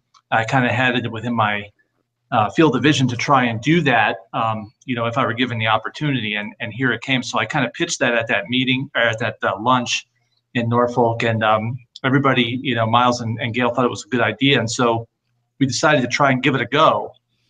And so, you know, I started looking into it a little bit, and what we want to do is kind of, the panel discussion is titled "Serving Vulnerable Population and Natural Hazards Through Better Service and Research." And so what we did was we kind of assembled a group, you know, a group of panelists from the field of emergency management, social science research, and public health. And you notice in any of those lists, there's no meteorology mentioned. And I didn't want any meteorologists on the stage. I didn't want an echo chamber. I wanted us to hear from other disciplines and have a dialogue. The meteorologists are in the audience, so to speak, right? So the idea there was to generate a dialogue with different disciplines about how we can better serve populations. The goal of the panel discussion is for us to have a dialogue and for us to be able to come home and start working within our local communities on better serving these vulnerable populations. And so the folks that we have for panelists, I think is just absolutely wonderful how much this came together and who decided to, you know, grace us with their presence and decided to travel long distances to come and see, you know, come and participate. Gina Esco, who's one of our NWA counselors, who is a social scientist who works for NOAA, she's going to be moderating the panel. We have Jeff Reeb, who's the director of the Office of Emergency Management for Los Angeles County. We have Jenny Raspberry, who's the senior advisor for the Global Emergency Management Capacity Development Branch at the Centers for Disease Control in Atlanta. Olga Wilemi, who is a research application laboratory project scientist at UCAR and has done a lot of work, social science research in vulnerable populations with weather. And Lisa Schiavinato, who is the California Sea Grant Extension Director. She is a lawyer by trade and has done a lot of work on the North Carolina coast with vulnerable populations and hurricanes with respect to policy, which kind of has an intersection with what we do. So just a fantastic panel, and I think many of them are very enthusiastic. Of course, Jeff is going to give the keynote just prior to the panel discussion on Tuesday morning, and then from the keynote we roll right into the panel. And it's my hope that those of us coming to the NWA conference are raring to go with their questions and interactions. So that's the long overview, so to speak. So Todd, I have a follow-up question for you. I'm curious, who do you define to be vulnerable populations? So that's a very good question, and I imagine we're going to get into that probably right away. Vulnerable populations is a very, very wide spectrum. It could be situational, it could be social, it could be all these things. And so it was discussion early on in our planning process on whether or not we wanted to focus on a particular set of vulnerable populations, and we decided to keep it broad. And that is because we have meteorologists who are coming in, and other disciplines in NWA are coming from all over the country, and the spectrum of vulnerable populations that they deal with is much different. It's very different in my area where it's urban, but somebody coming from Montana has a more rural population that's different. So we decided to keep it broad on purpose. And so with that comes a little bit of, well, we might have to dive into some of the detail, right, in the panel discussion, but hopefully Gina will keep us on track, which I'm pretty sure she will. But yeah. Hope that answered your question. It does. I mean, I think it's an incredibly important panel, and this is something that there have been some conversations, really important conversations on the Weather Service, and I know extending out to the whole weather enterprise about who is it that we're really trying to cater to in our risk messaging and with the the forecasting services we provide, and the resounding answer is well, there hasn't really been a consensus resounding answer, but a lot of people have grown an interest in serving vulnerable populations, but in different places that can be defined very differently with a very broad spectrum of needs. Something that I think is really important for our weather services and the whole weather enterprise to consider are the various geographies of vulnerability. And we can all think of ourselves, one of the great things about all of us being dispersed over the country is we can learn more about these populations and learn how to serve them in the places that we inhabit. So I'm really excited to hear that you kept that broad and really had that mind and eye to the geographic diversity of how vulnerability exemplifies itself. Right, and I think that our goal here, like I said, is really to prompt action. And to get people energized about coming back to their local communities and working within their local communities to serve those populations. And one of the other things that I think that will kind of naturally come about by having this discussion is the realization that we can't do it all, and that we very well may in certain segments of vulnerable populations be the people who are giving information to the people who are giving vulnerable populations information, right? So it's secondhand. We don't always have to be all things to all people. What we have to do is figure out the best way in which to communicate with those vulnerable populations that gets at them and prompts action in these scenarios where there's natural hazards. And so that's what I'm kind of hoping gets really drawn out in this. And what I also like too is the audience. What I love about NWA is the diversity of disciplines within meteorology. You have broadcast meteorology, you have government meteorologists, private sector meteorologists in the military. All of us are bringing a unique aspect to that. And I really see the audience in this particular situation as really the fifth panelist, right, if you will.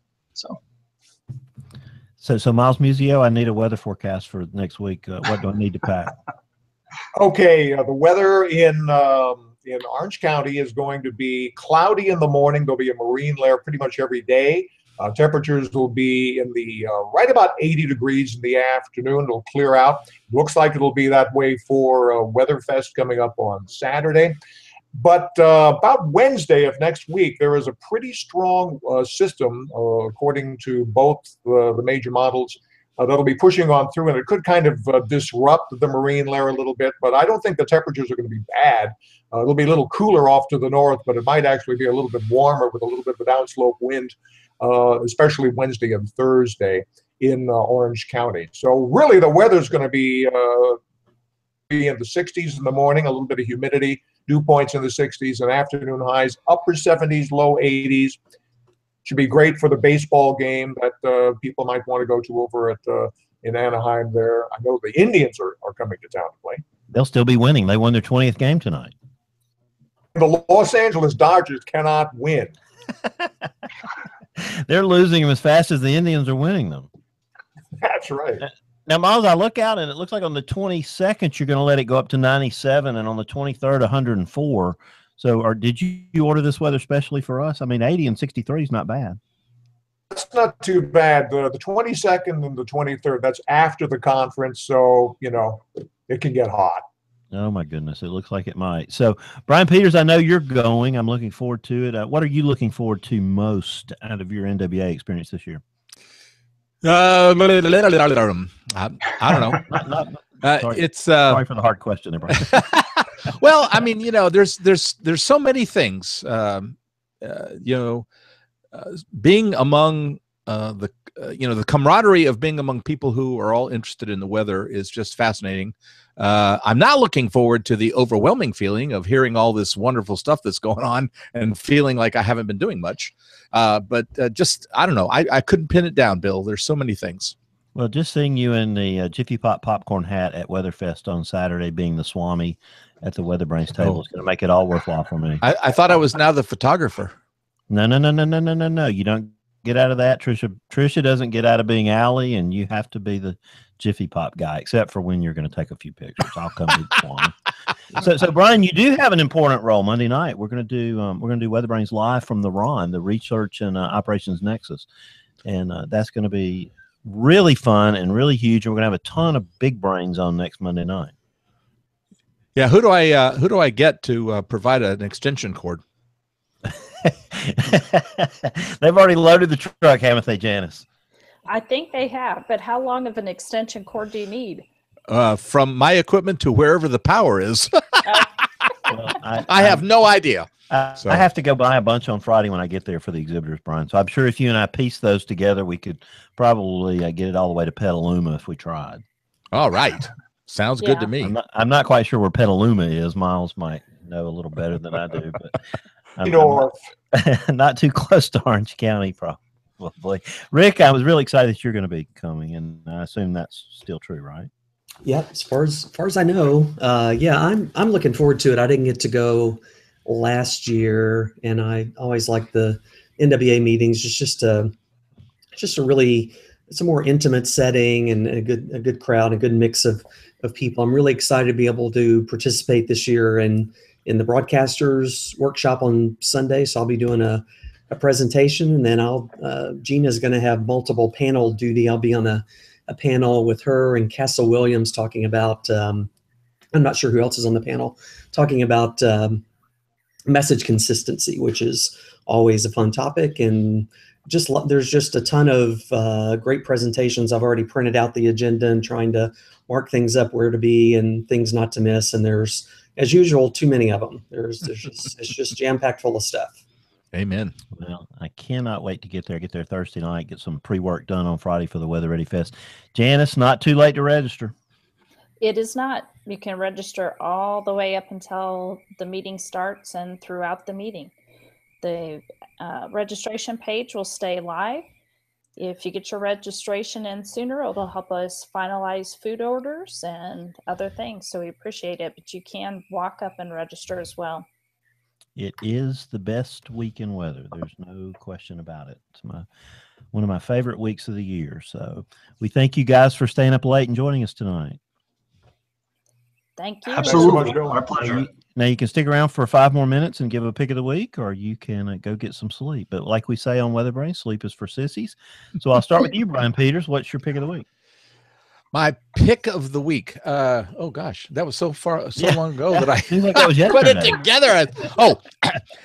Yes. The National Weather Service in Fort Worth, the Science and Operations Officer, who I don't believe I know, but I do know the MIC, Tom Bradshaw. They put together, or the Sue put together, a bit of an interesting graphic on where the air over Fort Worth came from, and it's very interesting graphic because it actually came in and around Irma. So that's going to be my pick. It's just a graphic, and I got the direct link to it. Outstanding. Brian always has a good pick of the week, and he always avoids the foghorn. I thought I was going to have the foghorn tonight, but Rick Smith saved me and provided me with an excellent article about why Hurricane Irma didn't kill more Americans. You can thank the meteorologists. And So as much as we're trying to improve and get better, we still have to realize, there are a lot of good things being done. So thank you for sharing that with me. Rick, what's your pick of the week? My pick of the week is some Hurricane Irma post-Hurricane Irma imagery from NOAA. They've kind of focused some of the very high resolution satellite imagery, and it's not all there, but if you want to see the middle and lower Keys, for example, in pretty amazing resolution to see what the damage looks like there. There's been people down there that have actually been able to, there's where my boat went, or they can check their house roof to see how it is with this imagery. So it's really cool. Again, it's only a small part of the path. I'm assuming this will fill in with more, but it's cool stuff if you're a map geek or a satellite geek or any kind of geek. Hey Rick, awesome. I tried checking out your link or your pick. Mm-hmm. And I never did see anything come up. It was just the map. Is that you got to zoom way? You got to zoom. Oh, way okay, yeah, because it starts out pretty broad, like covering nearly the whole Gulf. Yeah, you can't tell. You zoom into the lower Keys, and it'll pop up. It's a small area. Gotcha. I'll make a note on your pick to zoom in. Yeah, please. That's good. Well, that's really the heartbreaking part about it is when you're stranded hundreds of miles away, knowing what happened to your house. I know from sitting in Beeville, Texas, with about 100 folks that were displaced out of Rockport and places like that the night, as Hurricane Harvey came ashore, that was the hardest part that Friday night and that Saturday morning, watching them trying to glean information from television stations and social media and their contacts with very little communication ability. It just really was heartbreaking. It made you really feel for them. So that's a great share there, Rick. Thank you very much. Looking forward to seeing you out in California. Can't wait. And Kim Cloco, I'm sure you have an outstanding pick of the week. I have I thought it was a really neat pick. This actually was something that was posted to Reddit and got meteorologists a lot of fame, well-deserved attention. It's a clip from Alan Seals, a broadcast meteorologist that's familiar to many of you. And president-elect of the NWA. And president-elect of the NWA. And he gave this amazing description of the scenarios that were likely to unfold as Irma headed toward Florida. And the way that he characterized the uncertainty got him a lot of attention. And it was something that you go on Reddit, read this whole thread, and just people lauding him with praise. I think something that's really terrific that he did was, in particular, taking the hurricane and visually showing if it goes here, walking through, here are the likely impacts for surge, for winds, and where, and if it goes here, then here are the places that will be impacted. And if it goes up the peninsula, starting at the very southern tip, here's what you can expect. And because he did that, I like to think that there were people, especially in the western side, who maybe earlier on, when the eastern side was getting more emphasis, still were quite aware that it could be the western side. And he went through the impacts, and what he talked about was really true to the impacts that were experienced, at least much of the impacts that were experienced. So giving him big kudos for his wonderful depictions of the forecast uncertainty and the various scenarios, especially, that were likely to unfold. Well, that's what you would expect out of an NWA president-elect. No question about it. Great pick, Kim. Thank you. So, Todd, it's your turn. You guys have been working so hard for a year. know that you're going to be glad when next week is over, but do you have a pick of the week for us? I do. It's actually the Pacific Institute, and more specifically, the webpage that points to their study called Social Vulnerability to Climate Change in California. Now, our panel discussion really doesn't touch on climate change per se. It's more natural disasters, but this study actually does a fantastic survey of social science research on vulnerable populations in the beginning, and actually has some very interesting things in the back end too. And so if anybody who is attending the NWA meeting and the panel discussion wants to kind of brush up and come in armed to have a good discussion, I think it's probably a good document to kind of skim over, or better yet, read entirely, because it has a lot of useful information for operational meteorologists as well. So I will get you that link.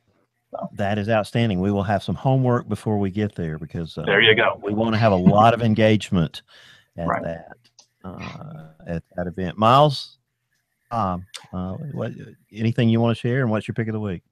I wanted to add to what Kim said about Alan Seal's presentation on YouTube there. He said one thing that was really good. It was a good quote. He said that the computer models do not create the weather. It's simple, and that just shows the factor. There is one other thing I wanted to mention. John Hart and I are working on a discomfort index, a way to quantify heat stress, and you can go to a website, and it's elireyes.com. That's ELIREYES.com. /gridded, and it'll actually give the discomfort index, something that he and I are going to work on for next year. This year I'm doing the La Mancha index, but next year it'll be the Museo discomfort index. That's outstanding. We will look forward to both of those, Miles, and look forward to all of your hard work next week in Anaheim. Bunting, I know you're probably about ready to go to bed. Did you come up with a pick of the week for us? I actually have one, and not my typical pick of the week. I want to promote the Psychology Today article called 3 Tips to Donate Effectively After a Natural Disaster. When I was taking some emergency management training, I learned that the big disaster sometimes occurs after the initial disaster, and that is the flooding of supplies into the disaster zone. Many times they receive an overabundance of things they don't need, and the best thing to do is to donate cash if you can. If not, to donate your time. And if you can't do either at the disaster spot, remember that your local charities that help people in disasters sometimes see a lot of their money go to the national disaster, so they may need help as well. So I think we can help them by not flooding them with things that they don't need, but providing them with the tools to get what they do need to help them. I'd like to underscore what Janice just said there. I'm not trying to get religion into this. I happen to be a Methodist, go to a Methodist church, and the Methodists have a Methodist relief group, and one of the things that they've communicated to our church is the things that they actually do need. It's a nice list of the kinds of things that they need, so you aren't going out, as Janice says, and buying things or giving things that they don't need. And I really underscore that, because that is kind of a second disaster after the first disaster. And by all means, people like the American Red Cross and the Salvation Army, they really put the money to good use, so giving money to them is really good. Thank you, Janice. That's a good pick. You're welcome. Thank you. And Miles? Yeah, go ahead. I'm sorry, Rick. I was just going to ask Miles if there's a possibility we could use that discomfort index for the inevitable complaints about the cold conference rooms at NWA. That's a good point, Rick. Shots fired. I'm going to have two versions, warm discomfort, and now we're working on a wintertime version of that as well. That might come in handy next week. It's just a forecast. I forecast cold anytime there's a conference. So it may be hot outside, but bring multiple sweaters. Yes. Well, we're now tipping the 2-hour point. We thank all of our guests tonight. We had a tremendous amount of things to talk about, and we really appreciate all the listeners who stuck around for over 2 hours to hear everything tonight. Of course, WeatherBrains is the weekly netcast that's all about weather. We've been doing it for over, what now, Brian, 12 years? Something like that. I've lost track. Crazy. I think this is the show in the 600s, whatever it is. But until next week. And the beauty is we're not a bit older than we were when we started it. Yes, this is the ultimate time machine, having to do this every Monday or Tuesday night, depending on the weather. So it's keeping us all young for sure. Are the weekly netcasts, it's all about weather. We usually do it on Mondays, but I always say that, and we always do it on Tuesday the following week. But next week, I can give you a 100% chance that we will do it on Monday, because we will be coming to you from the NWA Annual Meeting in Anaheim at the Great Ron Research Operations Nexus event. We had Greg Stumpf on several weeks ago. Greg and his team have done a fantastic job putting this together, and we're going to have more weather brains than you can shake a stick at next Monday night. And we probably won't go quite 2 hours, but I'm sure we're going to be jam-packed with information during that time. But of course, you can pick up our netcast anywhere you consume your netcasts, wherever that is. Please tell your friends about us. We love those iTunes comments, and we love email. Even though Aubrey is out in California already roaming around somewhere with some station event, we'll get her back soon and have her do an extended email segment for us. But until next week, when we talk to you from Anaheim, luck and God bless. I will see most of you guys very soon. Thanks, everybody. See you all Thursday, Friday, or Saturday. All right. See Be good to see everybody. See ya. Bye, Rick. Bye. Safe Take care. travels. Bye-bye.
And there's 10 people here. And I popped the light in here. My light burned out during the show. So like I had a big crowd on the show tonight. I'll have to go back and listen to this. What I do, I go back and listen to the show, the audio version later. And but thanks to all for being on the show. Had some audio issues. Sorry about that. You know, one of the hardest parts about doing this show, most of us, we have, you know, these nice mics and lights and cameras, and those people that come on the show don't have this stuff. They're typically, you know, working with little earbuds or something, and so, you know, you trade off having some great guests for that. So and sometimes that happens. But anyway, that was good. It's been a busy week. Goodness, I am so glad it's kind of spinning down here, because now with social media, working these hurricanes, it is a chore. We had Harvey, and then we had Irma, and so, you know, you start to recover a little bit from Harvey, and all of a sudden Irma comes up, and Irma's a Cape Bird storm. This thing's been out there for, you know, a long time, and the demand on your time and answering questions and pushing updates across all these platforms, it's a challenge. And again, it's a good, if you love weather, it's fine. I am not griping. I'm just saying we have to learn how to do it. And really, this is the first busy hurricane season in the social media era. You know, in 04 and 05, Twitter didn't exist. The last really busy hurricane seasons for the United States. And now times have changed. Most people get news and weather from their social media feeds. I saw a piece, I think it was Pointer. I believe it's 65% of all Americans get their news from Facebook, their Facebook news feed, which is really creepy. But it is what it is, and so we have to be over there. And I wrote an essay today. I don't know if some of you saw that over on Medium. Tony Rice, you know, our astronomy guy, sent a little note, his experiences. He did some stuff with the eclipse on a book, and he said, he said, they told me responding to comments, you don't have to. If you want to, it's okay, because if you do respond to Facebook comments, you're going to be wading through bile and weapons grade ignorance. And he thought, that's all. We ought to make that a WeatherBrains show title. So I made the title of the essay, Wading Through Bile and Weapons Grade Ignorance. And it's an essay about what we deal with on social media. You know, we just try to put out good, non-hysterical, factual information without hyperbole. And in today's environment, it's hard to be heard. And all the, you know, TV people, it's mostly all hyperbole and goodness. The keyboard meteorologists, these guys, you know, it's going to be a Category 6. It's coming right up the Mobile Bay. It's not going to make the north turn. These guys are hiding it. They're afraid to panic people. And you know, that's one issue we face. And then the other, it's the comments. You know, there are some really good questions in the comments sections. I'll post an update on a big hurricane, and before you know it, you've got you know, 100 comments, and before you know it, you've got 500 and 1,000. I mean, you keep on adding up. But so I'll often go in there and try and find questions, and I try and answer all of them. The private messages, that's an 800-pound gorilla. That's nonstop dealing with that. But you know, you go into these Facebook discussions, these, you know, comments after your post. And understand, I'm just posting a hurricane update, and you know, before you know it, you've got just it's wild combination of trolls and haters and know-it-alls and left-wing loons and right-wing loons, and their first thing, they attack me, and then they start to attack each other. And it's just like, some of this stuff I see is just insane. And sometimes you think there's just no hope for society. None. But as I wrote in that piece, you can read the essay. In fact, I put some examples in there. But I choose to have faith in humanity, and you know, we have to live there, and we have to learn how to deal with it. And we're learning. We're all feeling our way in the dark. But during the week of Harvey, just on Facebook, not counting any other platform, The reach, just on my little old page, I'm just some little old guy, was 25.2 million. That's insane. That shows you the reach that we have on that platform.